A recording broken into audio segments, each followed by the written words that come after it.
my dear student, this is Sonia Kaushik and you are watching my YouTube channel KC Biozone. And as I have promised you all that we will cover term 1 syllabus before your exam. So today we are going to discuss chapter 9 from class 11th biology, and our chapter is biomolecules, right? So चलिए start करते हैं biomolecules.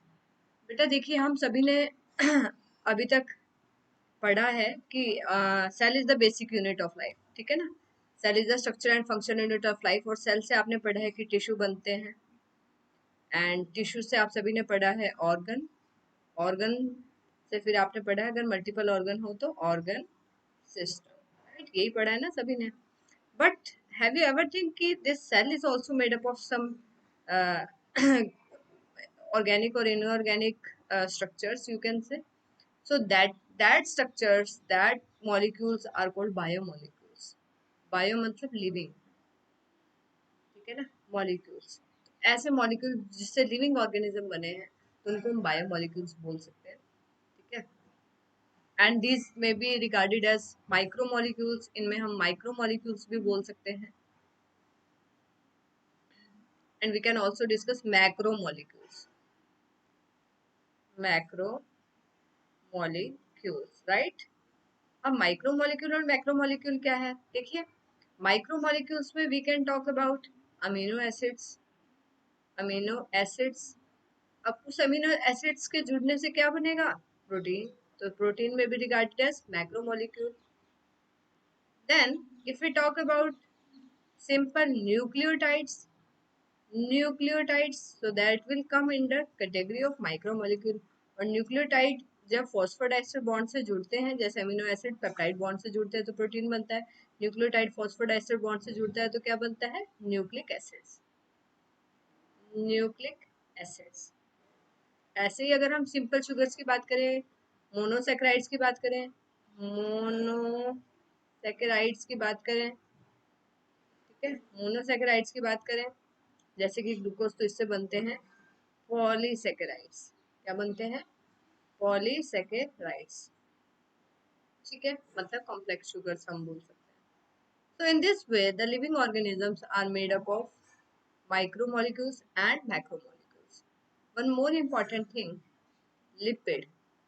Lipid is not come under category of strict macromolecules or micromolecules, because if we consider the weight of lipid, it will comes in category of macromolecules. But if we see the repeating units, so it may be regarded as micromolecules. So it may be not regarded as strict macromolecule. चलिए तो थोड़ी सी चीजें यहाँ से देख लेते हैं. This is introduction part of the chapter. As you all know, there is a wide diversity of living organism. आप सभी को पता है हमारे पूरे बायोस्फीयर में बहुत अलग अलग तरह के ऑर्गेनिज्म यहाँ पर है, और वो एक ही तरह के एलिमेंट्स या कंपाउंड से बने हैं. आपको ऐसा लगता है? अगर हम केमिकल एनालिसिस देखें, अगर हम किसी प्लांट टिश्यू को देखें या एनिमल टिश्यू को देखें या किसी माइक्रो ऑर्गेनिज्म की मतलब ऑर्गेनिज्म की अगर हम देखें कि उसका बॉडी स्ट्रक्चर किन सब्सटेंसेस से बना है, तो there are some basic element like carbon सभी लिविंग ऑर्गेनिजम्स के अंदर मिलता है, हाइड्रोजन मिलता है, ऑक्सीजन मिलता है, और भी बहुत सारे एलिमेंट्स हैं जो इनमें मिलते हैं, ठीक है। तो we can have a similar list, तो थोड़ा बहुत सिमिलर लिस्ट हमें जो है यहाँ से मिल जाती है. तो इसका मतलब कहीं ना कहीं सभी लिविंग ऑर्गेनिजम्स के अंदर कुछ इनऑर्गेनिक आप कहें एलिमेंट्स ऐसे हैं जो कि कॉमन है.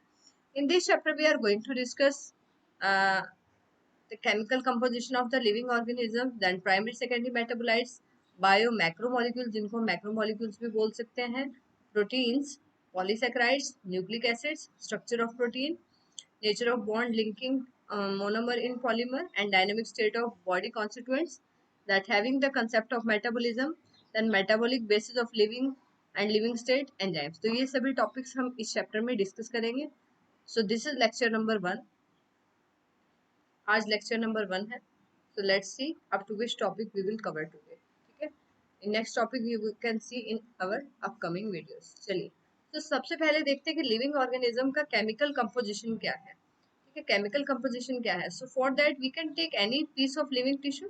हम लिविंग टिश्यू का कोई पीस ले सकते हैं, दैट मे बी वेजिटेबल का पीस हो सकता है, किसी ऑर्गन का, जैसे कि लीवर का पीस हो सकता है, तो उसके बाद उसको ग्राइंड कर लिया किसमें, ट्राइक्लोरो एसिटिक एसिड में, using mortar and pastel. Mortar and pastel आपको पता है जिसके अंदर हम इसको मैनुअली जो है ग्राइंड कर सकते हैं, ठीक है, प्लांट टिश्यू को या एनिमल टिश्यू को जो भी आपने लिया है, so that we have a thick slurry. उसके अंदर थोड़ा सा वाटर ऐड कर लेंगे, वाटर ऐड करने की जरूरत नहीं है, ट्राइक्लोरो एसिटिक एसिड आप डालेंगे, so it will become a thick slurry, thick सा आपको कंसिस्टेंसीज का एक सॉल्यूशन आपको मिल जाएगा वहां से। Then you have to filter this, आप इसको एक चीज क्लॉथ लेंगे या कॉटन क्लॉथ लेके इसको फिल्टर कर लेंगे।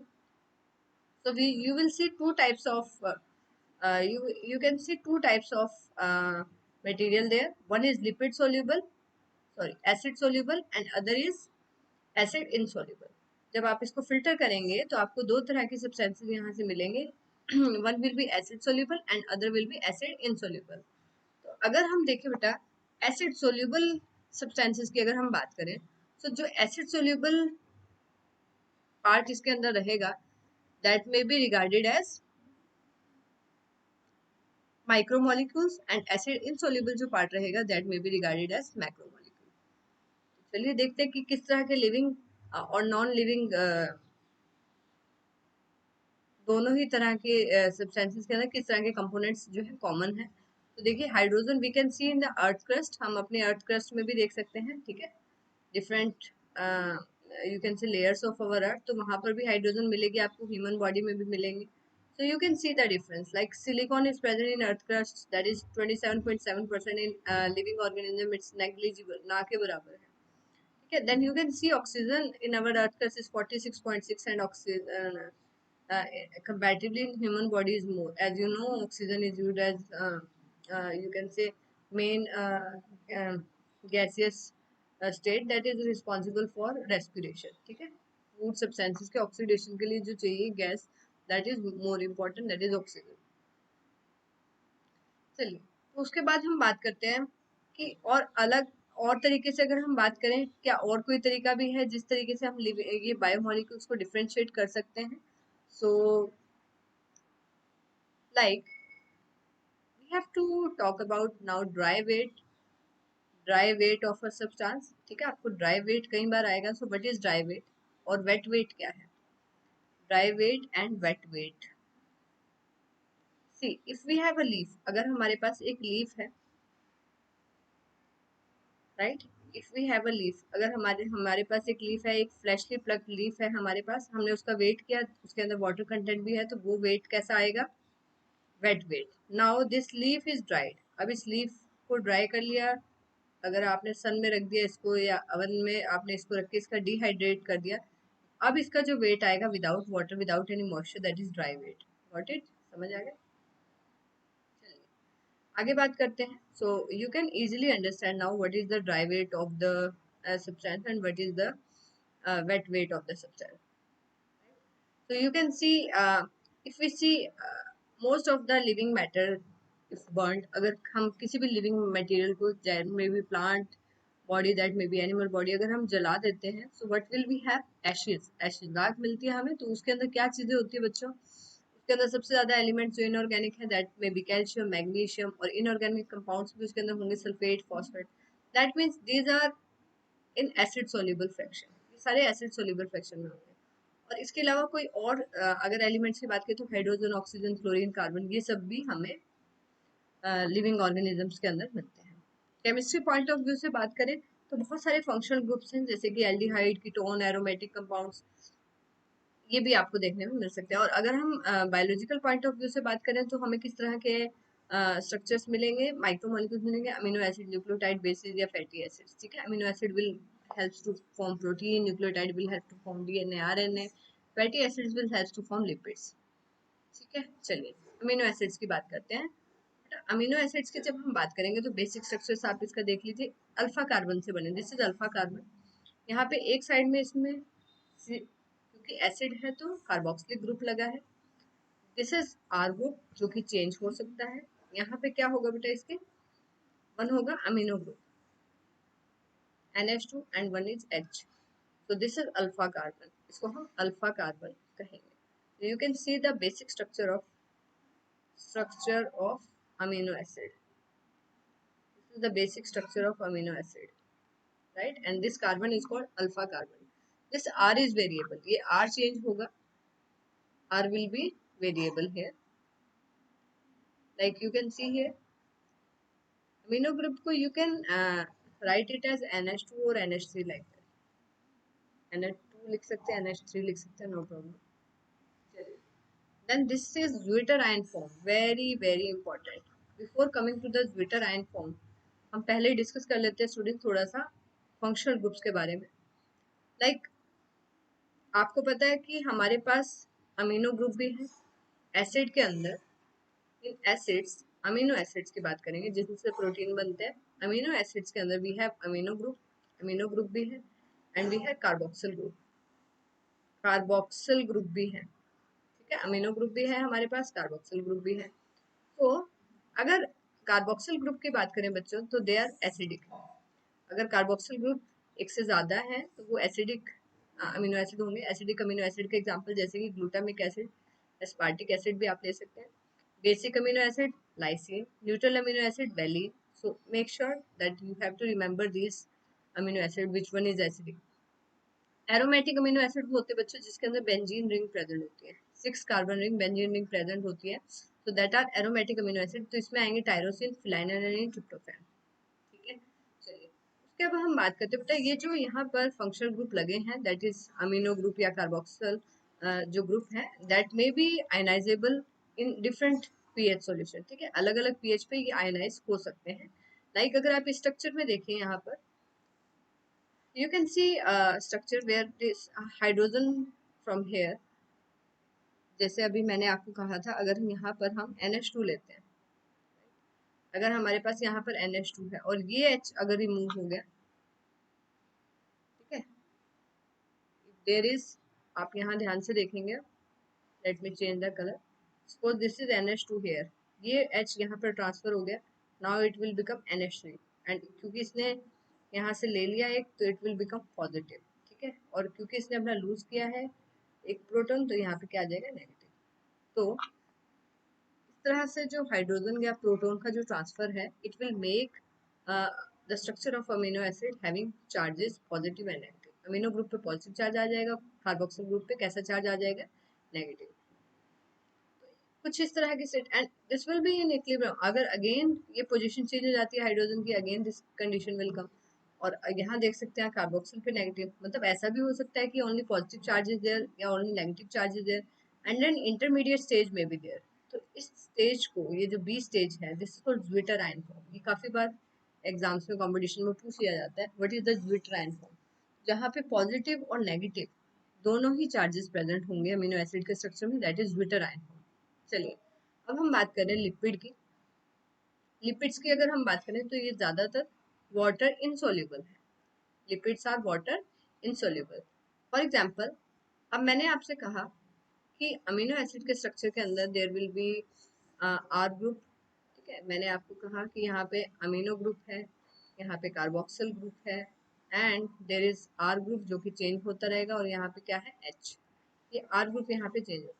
अब आर ग्रुप यहाँ पे क्या हो सकता है, आर ग्रुप में भी मिथाइल, आर ग्रुप में भी मिथाइल C2H5, राइट. तो ये 1 to 19 कार्बन तक के यहाँ पर मिथाइल ग्रुप या इथाइल ग्रुप या प्रोपेन कोई भी यहाँ पर लगा. So now you know what are the saturated and unsaturated lipids. Saturated कौन से lipids होंगे जिनमें हाइड्रोकार्बन चेन में सिंगल बॉन्ड होंगे. सैचुरेटेड लिपिड्स में कैसे बॉन्ड होंगे, सिंगल बॉन्ड. कैसे बॉन्ड होंगे बच्चों, सिंगल सिंगल बॉन्ड होंगे. अनसैचुरेटेड लिपिड की बात करें, अनसैचुरेटेड लिपिड की अगर हम बात करें सो दे हैव डबल और ट्रिपल बॉन्ड. डबल या ट्रिपल बॉन्ड वहां पर present, right.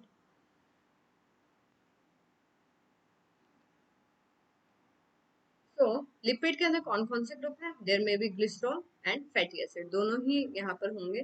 So yes we can say here are the fatty acid found in esterified with glycerol. ठीक है, एस्टर बॉन्ड यहाँ पर मिलेगा.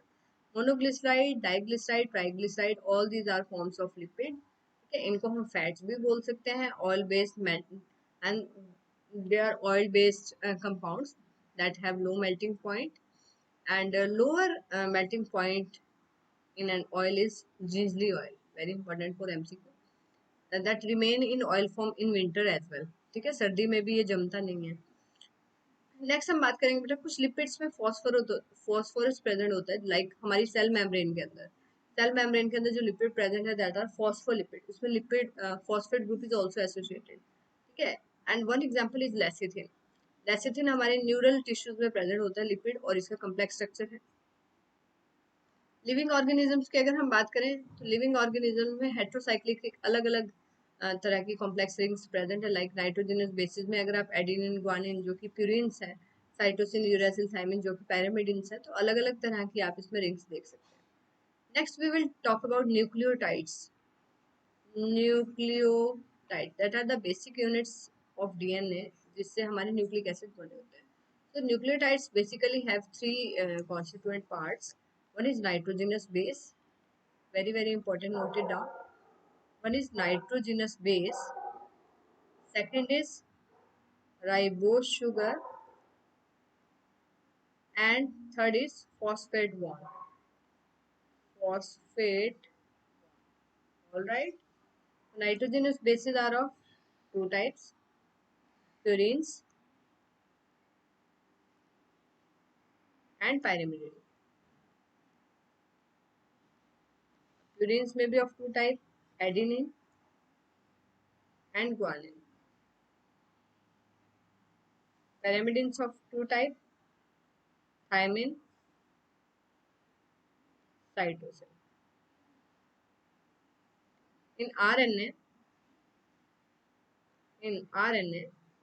there is uracil. क्या होता है? यूरेसिल होता है. यूरेसिल प्रेजेंट है, thymine is not present. Thymine is not present in RNA. Alright. तो राइबोज शुगर, तो ये थ्री कंपोनेंट्स रहेंगे, 1, 2 एंड 3. फॉस्फेट बॉन्ड नहीं लिखेंगे यहाँ पे, फॉस्फेट ग्रुप लिखे हैं. तो this is nucleotide. And one common question that can be asked in exam, what is nucleotide and nucleoside. Nucleoside, तो आप ध्यान रखेंगे बच्चों, in nucleoside there will be no phosphate group. तो यहाँ पे दो ही कंपोनेंट है इसके.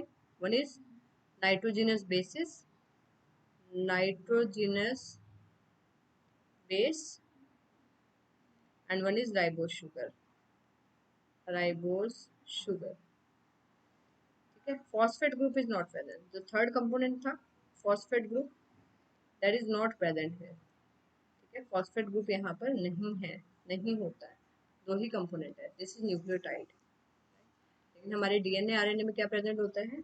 न्यूक्लियोटाइड, ना कि nucleoside. So this is the basic difference. काफी बार एग्जाम में आ जाता है. तो अभी हमने एक ब्रीफ आइडिया लिया what are different type of biomolecules. चलिए अब कुछ स्ट्रक्चर्स देख लेते हैं. This structures are very important students, very important for all competitive exams. If you are preparing for competitive exams, so it's important to do these structures as well. चलिए structure की बात करते हैं. तो शुगर्स जिनको हम कार्बोहाइड्रेट्स भी बोलते हैं, तो ग्लूकोज इज मोनोसेकेराइड. यहाँ पे ग्लूकोज और राइबोज जो दे रखे दैट आर मोनोसेकेराइड. ठीक है, क्या है? मोनोसेकेराइड. सेकेराइड मतलब शुगर. तो ग्लूकोज में आप देखिए बेटा कितने how much carbon are there? 1, 2, 3, 4, 5 and 6. 6 carbon sugar. Glucose is a 6 carbon sugar and formula is C6H12O6. And ribose is 5 carbon sugar. 1, 2, 3, 4 and 5. How many carbons are there? 5. So ribose sugar is generally present in nucleic acids. हाँ present होती है बेटा nucleic acid. Nucleic acids क्या है? DNA, RNA. बहुत ही interesting concept यहाँ बता रही हूँ बेटा मैं आपको. अगर हम डिफरेंस की बात करें डीएनए और आरएनए में, जो शुगर है क्या उसमें कुछ डिफरेंस है? यस, क्योंकि डीएनए क्या है? Deoxy ribo nucleic acid. DNA को हम बोलते हैं deoxy ribo nucleic acid, right. RNA को क्या बोलते हैं? Ribo nucleic acid. तो बच्चों यहाँ से देखेंगे डीऑक्सी का मतलब 1 OH इज मिसिंग. तो बेटा इसको आप प्रॉपरली लिख सकते हैं 2 प्राइम डीऑक्सी, क्योंकि 2 प्राइम पे OH ग्रुप नहीं होता है। किसमें नहीं होता है? डीएनए में। OH group at 2 prime, 2 prime OH किस में प्रेजेंट है? आरएनए में प्रेजेंट है।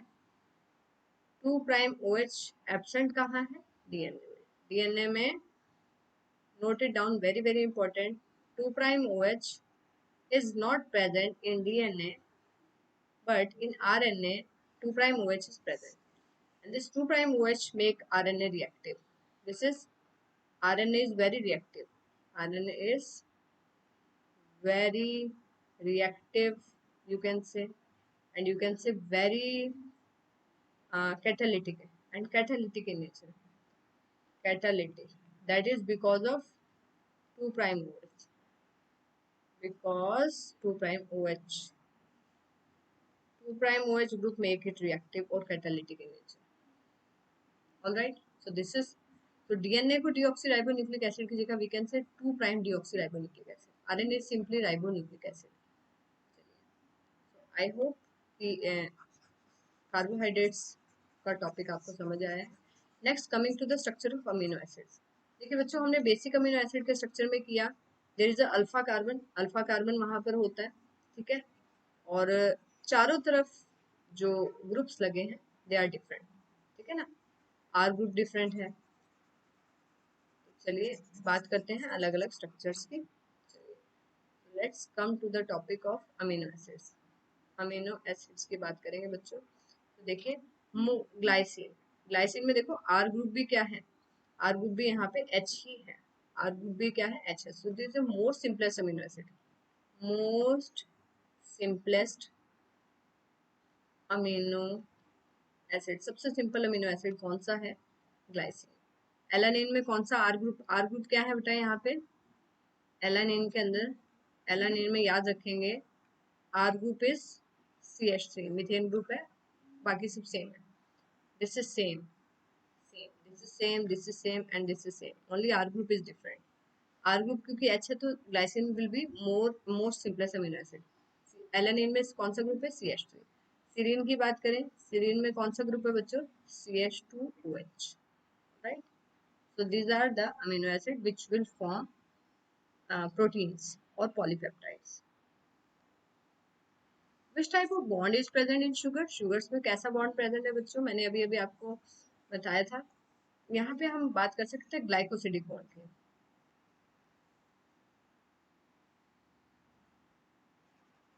ग्लाइकोसिडिक बॉन्ड प्रेजेंट होता है, डिटेल में डिस्कस करेंगे जब कार्बोहाइड्रेट को डिटेल में डिस्कस करेंगे। अभी आप याद रखें glycosidic bonds, that may be alpha glycosidic bond, that may B beta. तो यहाँ पे ग्लाइकोसिडिक बॉन्ड्स प्रेजेंट होते हैं किसमें? कार्बोहाइड्रेट्स में। यहाँ कौन से बॉन्ड होते हैं?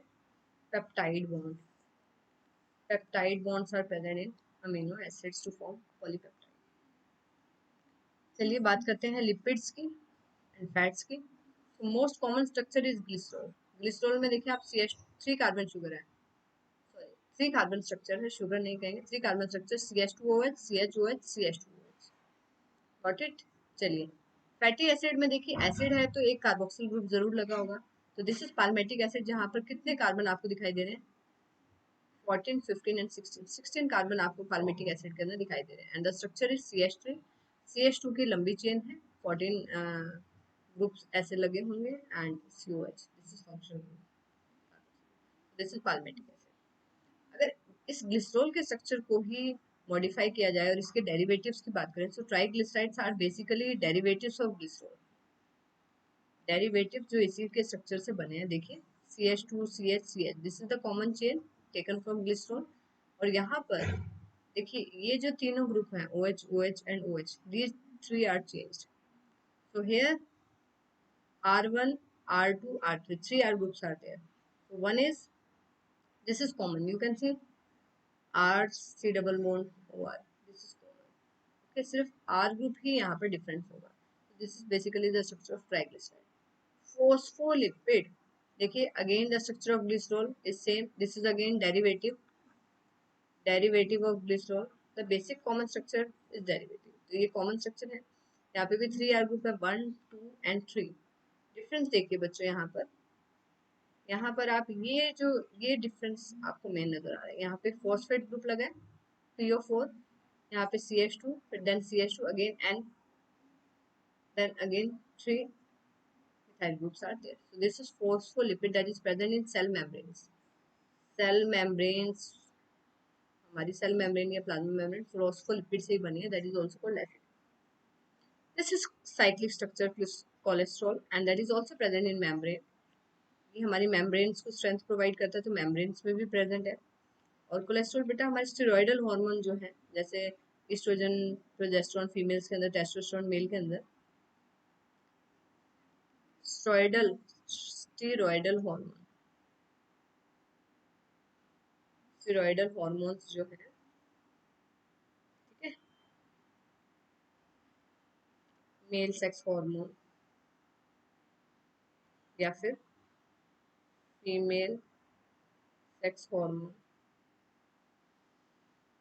Male sex hormone you know testosterone, and female sex hormone you know estrogen, estrogen and progesterone can be present.